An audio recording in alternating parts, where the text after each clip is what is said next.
All right, I'm absolutely in love with this car, but there's just one single problem. And when you get in, you'll notice, and it's this. Check this out, okay? The interior is fabulous, okay? I love everything about the interior. I love the leather, I love the Alcantara. I love everything. I love the fact that this cup holder is standard. I didn't upgrade it, nothing. I mean, everything is in peak condition. I love the orange buttons. The steering wheel is beautiful. Everything is fantastic. But this is what really stresses me out. I can't explain how much I dislike this CC or CCC or whatever it's called iDrive system from BMW. It's the worst thing ever. Let me just show you what I mean. So the interior is really in peak condition and I love everything about it. I love the speedometer, I love everything. I even love the head-up display. I don't have any problems with that, but that is just this really bad infotainment system. Okay, so let me just go through the menu. As you can see, start it up, you can see it just looks shit. It's not up to date, and even that at that time it wasn't really up to date. So let's go to navigation, for example. I mean, look at that. What am I supposed to do with that? Come on. Let's click this here. I don't even know. This is from the previous owner. I don't even know where he had it. But I mean, look at it. It's really not that intuitive. It looks like you're looking... It really looks like you're looking at a... whatever this is, like a Game Boy or something from the 90s. So it's really bad. So get out of there. Let's check the climate control. I mean, what am I supposed to do with that? Okay, I mean, it's really that bad. And even the driving modes, you have to go to sort of to press here in the middle, go to this. Die Route liegt in der angezeigten I mean, you heard it, really, it's really bad. So you go to the info, you go here to, for example, adjusting your mDrive system, your whatever you need, everything is sort of in here. Start the car up, press mDrive mode, and then you can select how you want the car to behave. So it's really bad, man. It's really catastrophic. Let's go to the service history. Now I have to figure out how that goes. You go there, you go to here, info, service. Yeah, it's just a little bit, it's not intuitive and I don't like it, okay? But thank God there's people that actually know their stuff and we're going to upgrade it. So I thought, you know what? I'm really not a fan of upgrading a classic car, yeah, interior and all of that. But since we have an M6, okay, and it's from 2007, we might as well upgrade it so it looks at least like the facelift one, like from 2011. Since that is not that possible, I decided, you know what? Let's just go all the way and put an Android screen in, and then I can do whatever the hell I want. So that's what we're doing today, upgrading the screen, and I'll show you what that looks like. All right, friends, here it is. Look at that. Let me see. Let me check that screen. That's somehow a warranty card. Okay, so I told you I don't like it when it doesn't look original. And I mean, look at that. It's like Byram, man. Wow.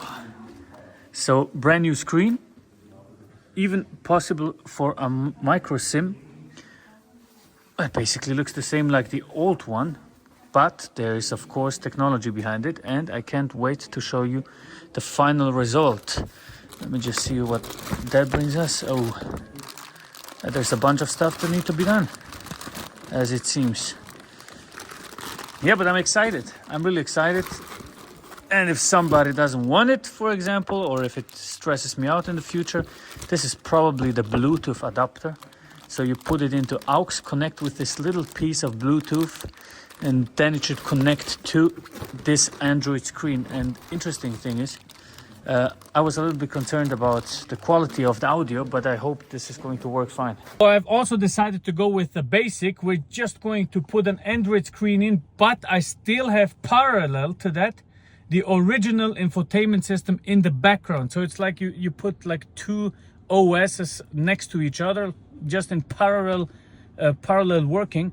So that should work fine. If I want the original menu, if I need to find out something about the service history, etc., I can go to the old menu, or I can even change the old screen back in case I want to sell the car or something like that, which I'm not planning currently, but that's just what I thought to do. It's not that expensive. I paid like $300 for it and then a little bit of labor, and that's it.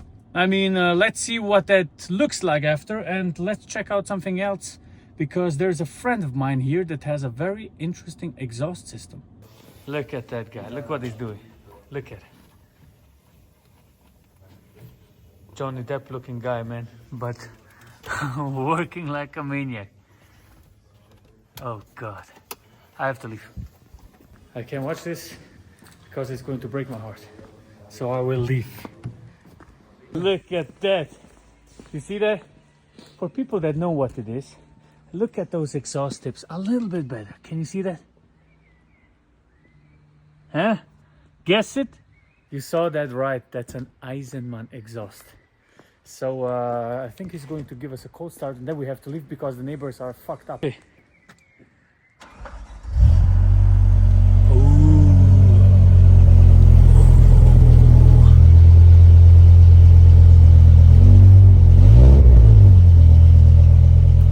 All right, let's warm it up. My God, look at that. Everything is taken apart.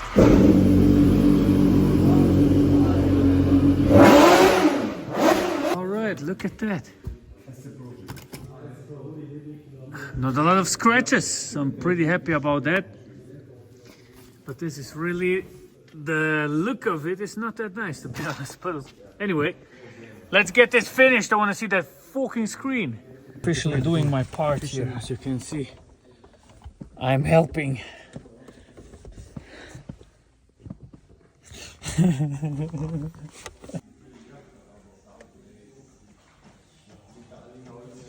All right, buddies, we are back in the M6, and this is the aftermath of it. So that is the new screen. Okay, everything has been built in, everything works. I've tested it out for a couple of days, and here we are.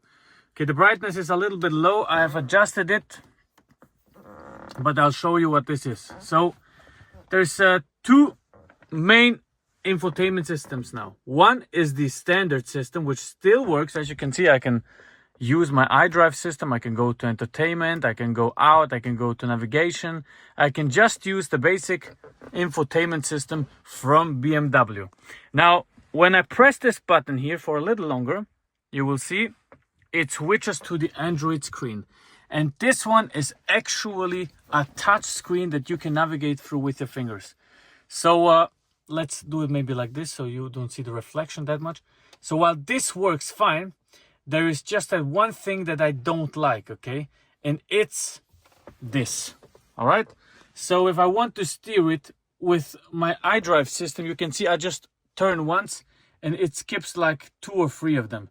So this doesn't work, okay? This is sad because it stresses me out. I would love to drive like this and then just use it from here, okay? It does steer it, but it kind of doesn't work somehow. What you don't have is, you have a couple of informations. For example, I can go to, press it here.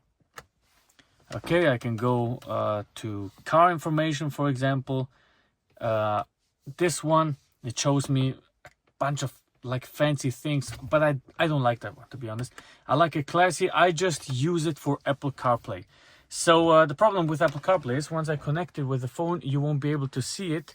So I'll just talk about it and put the video of it over. So Apple CarPlay basically is connected via your Bluetooth. That works fine. You have this Android system in the background.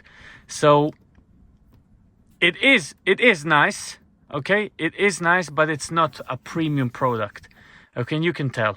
It was like, I'm not sure, it was like, to build in everything, it was like $500 or so. So it's not really a premium product, but for Apple CarPlay it works, and that's the main reason why you need it. And you can also easily connect to Bluetooth, etc. That works fine. You know, I can connect to it. I don't have any problems. I'm getting out of the car, getting in the car. It works fine. You can even put a micro SIM in and use the Android system. You can even program it yourself. Of course, you can upload whatever you want. You can just connect via USB, and yeah. But you even have a micro SD card that you can put into this smartphone, for example, and then do your stuff, whatever you want, actually use. For example, I can go to more apps, and now I have some Android apps here.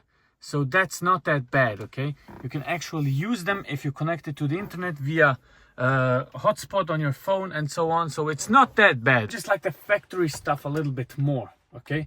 But still, I love the Apple CarPlay. I love that I can now connect with Bluetooth, and it's a nice upgrade for not that much money. So I think I will keep it for a couple of weeks, months, and eventually I will maybe upgrade to a standard facelift screen from maybe a 635 or so. Yeah, and that's about it. Do whatever you want. I mean, tuning is always preferences. I'm not so much of a tuner on the inside. I won't do anything to the inside anymore on this car, but we will tune the engine. So stay tuned.